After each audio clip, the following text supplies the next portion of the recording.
दिल्ली में मौसम अपनी सख्ती दिखा रहा है। दिल्ली एनसीआर समेत कई राज्यों में घना कोहरा और शीतलहर एक साथ असर दिखा रहे हैं, जिससे जनजीवन बुरी तरह प्रभावित हुआ है।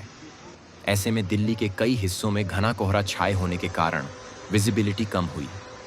ये वीडियो अक्षरधाम इलाके से है, जहां घना कोहरा छाया हुआ है।